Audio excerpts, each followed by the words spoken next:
ơi cái cha mà giờ còn ba cái cha tạc đấy cái nhỏ video like ra like đây sau ra quay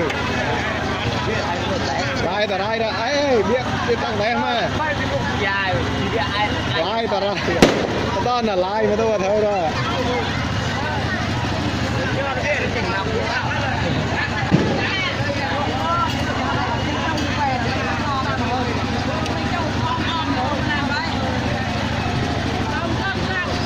chứ gì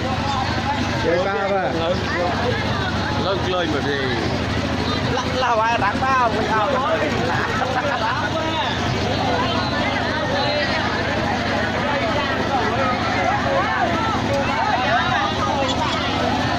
ấy chẳng ao ra ấy son ra son ra tao man mà lo chứ mà